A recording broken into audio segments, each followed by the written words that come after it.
Bonjour à tous, bienvenue sur Psychobrio, la chaîne où je parle des relations entre personnes au niveau psychologique. Avant de commencer, si vous ne l'avez pas déjà fait, n'oubliez pas d'appuyer sur le bouton d'abonnement ci-dessous. Aussi, n'oubliez pas de cliquer sur la cloche de notification. Cela vous informera à chaque fois que je télécharge une nouvelle vidéo. Ainsi, vous ne manquerez de rien. Ceci est la première vidéo de la série sur le rejet narcissique. Dans cette vidéo, nous verrons ce qu'est le rejet narcissique ainsi que son impact sur la santé mentale. Pour commencer, je dirais que le rejet narcissique, eh bien, c'est quand une personne qui a des tendances narcissiques met fin à sa relation avec vous. Par conséquent, vous pouvez vous sentir comme si vous avez été utilisé et après rejeté. Une personnalité narcissique, c'est quelqu'un qui a un besoin de se sentir mieux que tout le monde, mieux que les autres.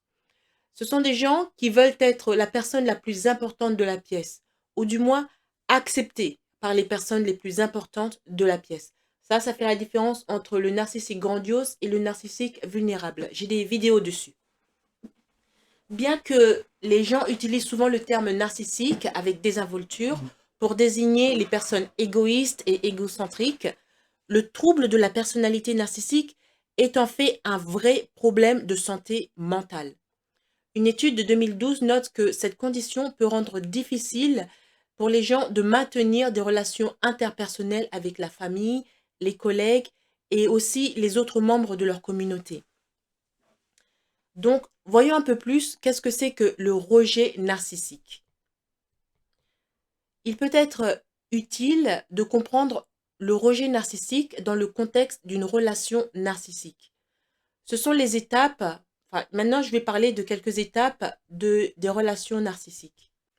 Pour illustrer cela, je vais parler d'un couple dont je parle souvent dans mes vidéos, c'est Guillaume et Emma. Donc, si vous avez vu ma vidéo sur le love bombing, vous connaissez un peu l'histoire de Guillaume et Emma. Grosso modo, Guillaume rencontre Emma et c'est le grand amour. Ils s'aiment et tout de suite, ils vont vivre ensemble. Donc, il y a différents stages qui peuvent mener au rejet narcissique.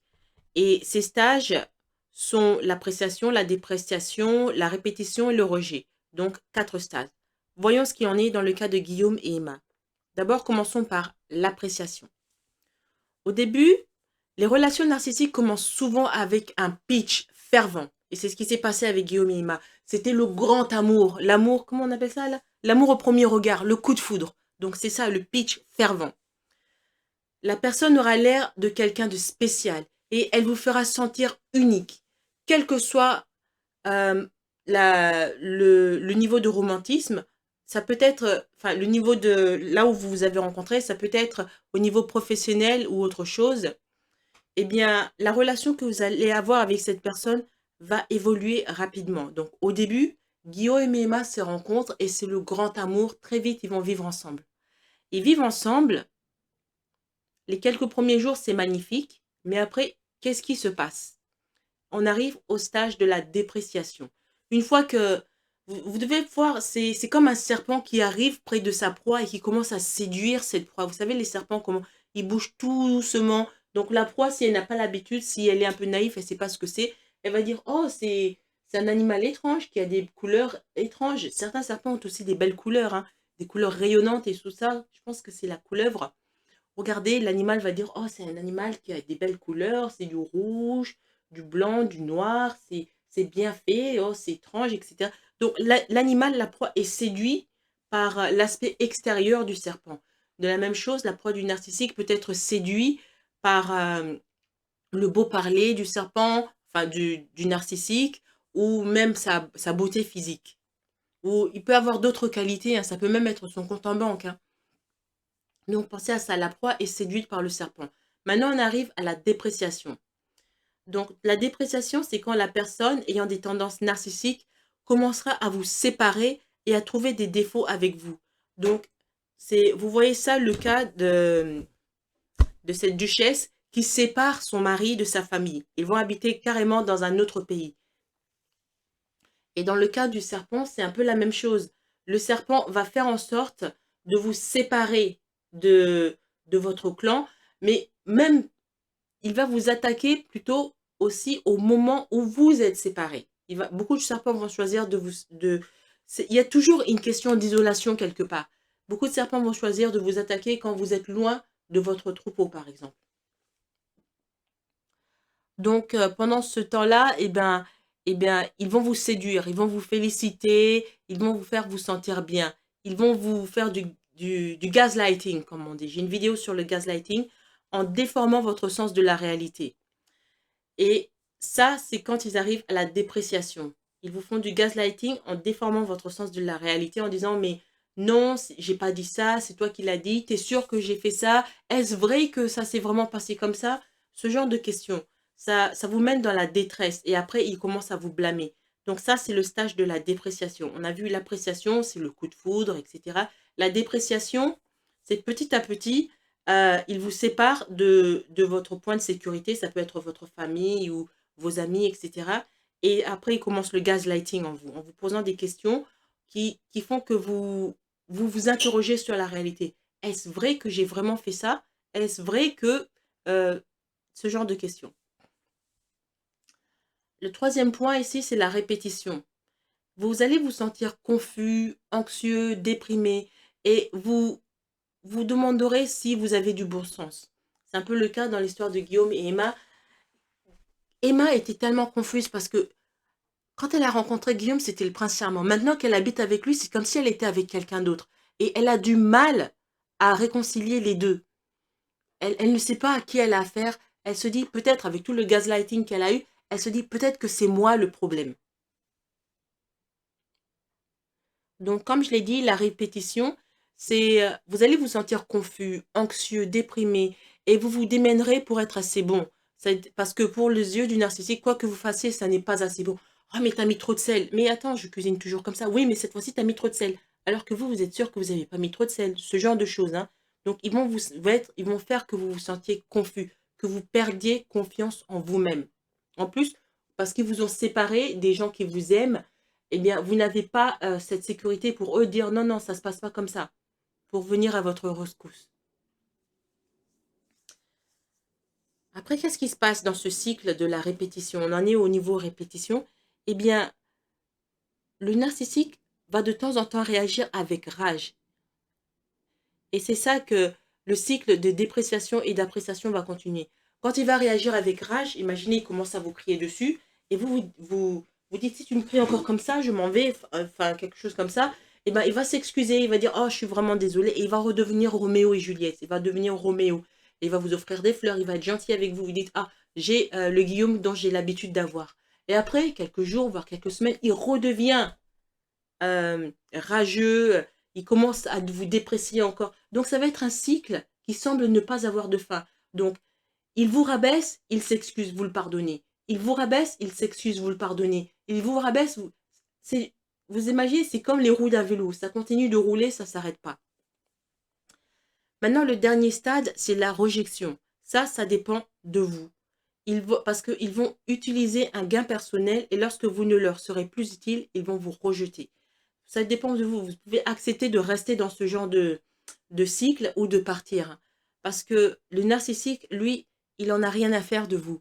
Il ne fait que nourrir son ego. Regardez ma vidéo sur la nourriture narcissique. L'approvisionnement narcissique, c'est comme ça. Donc, il ne fait que nourrir son ego en voyant votre peine et votre confusion. Donc, qu'est-ce que c'est le rejet narcissique dans les relations? Eh bien, il y a 4 stages. Il y a l'appréciation, le coup de foudre, comme on dit, la dépréciation, il vous isole des personnes qui s'intéressent à vous et il commence à vous faire du gaslighting. La répétition, donc, c'est coup de foudre, isolation, coup de foudre, isolation, coup de foudre, gaslighting, coup de foudre, dépréciation, coup de foudre, dépréciation, coup de foudre, dépréciation. Ça, c'est la répétition. Et enfin, le dernier stage, c'est la rejection. C'est ça, la rejection. Il vous rejette. Mais c'est à vous de couper les ponts avant d'en arriver là. Si vous êtes assez intelligent, regardez vraiment ce qui se passe, qu'il est en train de confondre votre réalité. Il est en train de se moquer de vous. Il est en train de se nourrir de votre détresse. En tout cas, son ego est en train de se nourrir de votre peine.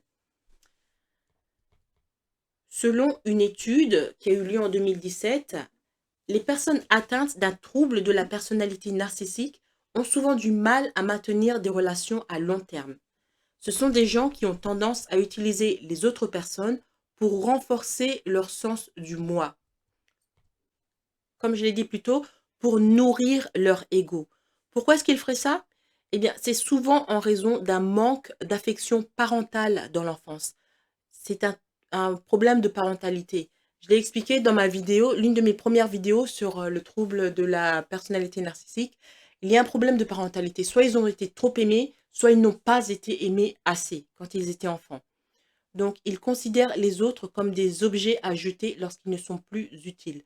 Donc, ils utilisent vos sentiments, votre détresse et tout ça pour nourrir leur ego. Il y a aussi d'autres raisons pour lesquelles une personne qui a des tendances narcissiques pourrait vous rejeter. Par exemple, ici on va en voir 5. Vous étiez trop difficile à contrôler pour eux. Ça, c'est le premier. Pensez à Guillaume. Avant de tomber sur Emma, il a essayé d'autres filles, mais à chaque fois, les autres filles, elles le voyaient venir de loin. Donc, elles le rejetaient déjà avant qu'il les rejette. Avec Emma, c'est la première femme qui a accepté de vivre avec lui. Donc, les autres femmes étaient trop difficiles à contrôler. Mais cette fois-ci, il a trouvé la proie parfaite. Une autre raison, une seconde raison pour laquelle une personne qui a des tendances narcissiques peut rejeter une autre personne, c'est parce que, par exemple, vous avez été facilement manipulé par an et ça les amène à vous regarder de haut. Ils trouvent que vous êtes trop facile. Si vous êtes vraiment, vraiment trop facile, ce sont des gens qui aiment le challenge, le défi. Donc, il y a des gens, quand c'est trop facile, ils se disent: «Ah, ça ne vaut pas la peine, je vais perdre mon temps». La troisième raison, c'est que vous n'alimentez plus leur ego. Alors, ils sont passés à quelqu'un d'autre qui peut fournir ce dont ils ont besoin. Pour une raison ou pour une autre, ils ne sont plus satisfaits de ce qu'ils obtiennent de vous, alors ils passent à quelqu'un d'autre. La quatrième raison pour laquelle une personne qui a des tendances narcissiques pourrait vous rejeter, c'est que vous ne pourrez peut-être pas les aider davantage dans leur objectif de vie. Alors, ils ont trouvé quelqu'un d'autre qui peut. Donc, ça peut être, ça c'est, vous voyez dans ma vidéo sur les prédateurs émotionnels, c'est la vidéo, la page de présentation, c'est l'acteur, comment il s'appelle déjà? Robert Pattinson, en train de se marier dans un film, le film Belle Amie, où il se marie avec une jeune femme qui est un peu naïve. Donc, c'est la vidéo sur les prédateurs émotionnels. Et ça arrive, hein. Par exemple, ce sont des gens qui sont ambitieux et ils, ils arrivent. Prenez le cas de Brad Pitt. Ça va mieux expliquer. Comment est-ce que Brad Pitt a commencé sa carrière? Au début, si vous regardez, l'un des premiers jobs de Brad Pitt, c'était il se transformait en poulet. Il travaillait pour un restaurant mexicain qu'on appelle Pollo Loco. C'est un genre de KFC, mais euh, Mexican style. Donc, ils vendent du poulet fumé. C'est délicieux. Ça. Il y en a un peu dans le sud des États-Unis, mais beaucoup au Mexique. J'ai des photos de ça quand j'étais au Mexique. Pourrais les poster. Je sais pas si je les ai déjà postées. Je vais vérifier. C'est l'un de mes restaurants préférés en fait, au Mexique. Parce que le poulet fumé qu'ils font, c'est absolument délicieux. Donc, Brad Pitt, son premier boulot, enfin l'un de ses premiers boulots quand il était jeune, c'est il se transformait en poulet, enfin il se déguisait en poulet et il marchait dans la rue et il faisait de la pub pour Pollo Loco. Il y a des photos de ça. Si vous tapez Brad Pitt Pollo Loco, Pollo c'est P-O-2-L-O, Loco L-O-C-O, vous allez probablement voir ces photos.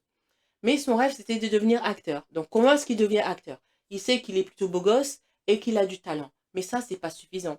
Alors ce qu'il a fait, c'est il s'est mis avec des femmes, il s'est petit à petit, hein, ça s'est pas passé du jour au lendemain, qui était à un niveau supérieur que lui à Hollywood. Donc, il s'est mis avec Robin Givens, Mimi Driver, etc. Et à chaque fois, il montait. Il montait d'une femme qui a beaucoup plus de vues, d'autorité, enfin, de, de célébrité à Hollywood. Jusqu'au point où il est arrivé au top, c'est Angelina Jolie. Donc, en quoi est-ce que ça touche le point numéro 4? Rappelez-vous, le point numéro 4, vous ne pourrez peut-être pas les aider davantage dans leur objectif de vie, alors ils ont trouvé quelqu'un d'autre. Donc, Brad Pitt commence avec, disons, c'était qui cette actrice déjà? Robin Givens. Il commence avec Robin Givens. Elle était dans une série qu'on appelle Premier de la classe, je crois. Alors, j'aimais beaucoup cette série. Et Robin Givens, quand elle était jeune, elle était tellement jolie. Donc, il commence avec Robin Givens et après, il va à un niveau plus haut. Minnie Driver, parce que Minnie Driver, elle faisait déjà des films à Hollywood. Robin Givens, elle faisait des TV-séries, des téléséries. Et alors que Minnie Driver était déjà inséré à Hollywood, les films, hein, Paramount, etc. Donc il va à Minnie Driver. Après Minnie Driver, il arrive, enfin je saute quelques femmes, hein, il en a eu entre-temps, mais là je pense des plus célèbres. Il arrive à Gwyneth Paltrow. Gwyneth Paltrow, elle vient d'une famille hollywoodienne. Son père est, je sais pas quoi, la producteur ou je sais pas quoi. Sa mère, elle fait aussi des trucs dans Hollywood. Donc elle vient d'une famille hollywoodienne. Gwyneth Paltrow.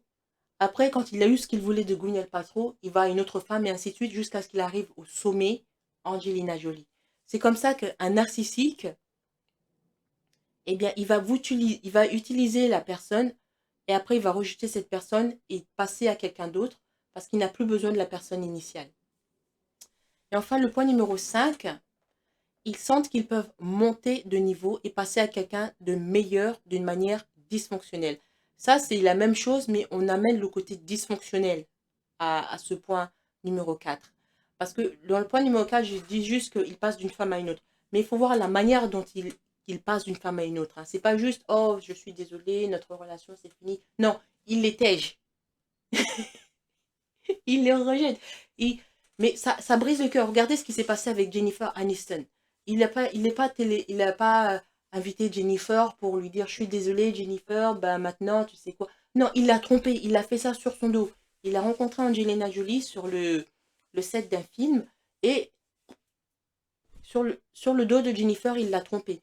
Donc ça, c'est vraiment méchant de faire comme ça parce qu'il y a certaines de ces femmes qui étaient vraiment folles, amoureuses de lui. Il les a épousées, ou en tout cas, il n'a pas épousé Robin Givens, il est juste sorti avec elle. Mais il y en a d'autres, je pense qu'il a épousé Minnie Driver, je suis plus sûre. Il me semble, j'avais lu quelque part qu'il avait épousé. Donc, il sort avec elle, ou il les épouse, en tout cas, il leur fait croire qu'il les aime passionnément, à la folie, etc. Mais avant que la femme le sache, elle apprend dans les journaux qu'il est déjà passé avec quelqu'un d'autre. Ça, c'est le côté dysfonctionnel, le côté manque de cœur des narcissiques. Bon, est-ce que Brad Pitt est un narcissique? Ça, j'en sais rien, il n'a pas été diagnostisé. Moi, je ne fais que prendre l'exemple de ses actions pour illustrer un point. Donc, dans cette vidéo, nous avons vu ce qu'est le rejet narcissique. On a vu ce qu'est le rejet narcissique dans les relations. Donc, le rejet narcissique se compose en 4 phases. Il y a l'appréciation, la dépréciation, la répétition et la réjection. On a vu aussi pourquoi une personne qui a des tendances narcissiques peut, peut rejeter une proie. On a vu que c'est peut-être parce que la proie est trop difficile à contrôler ou que la proie ne lui mène à rien, ne lui rapporte pas ce qu'il veut. En gros, c'est ça. Dans la prochaine vidéo, nous allons parler de l'impact sur la santé mentale, l'impact que les rejets narcissiques ont sur la santé mentale de leurs victimes en quelque sorte. Merci d'avoir écouté cette vidéo. Avant de partir, n'oubliez pas de vous abonner et de partager cette vidéo en ligne. Il y a sûrement quelqu'un que vous connaissez qui a besoin d'en savoir plus sur ce qu'il en est réellement des narcissiques et des problèmes de santé mentale. Si vous aussi, vous voulez me demander de développer un sujet sur les relations psychologiques qui vous intéressent, vous pouvez me contacter par le moyen de mon compte Buy Me a Coffee. Le lien est en bas. Merci et à bientôt.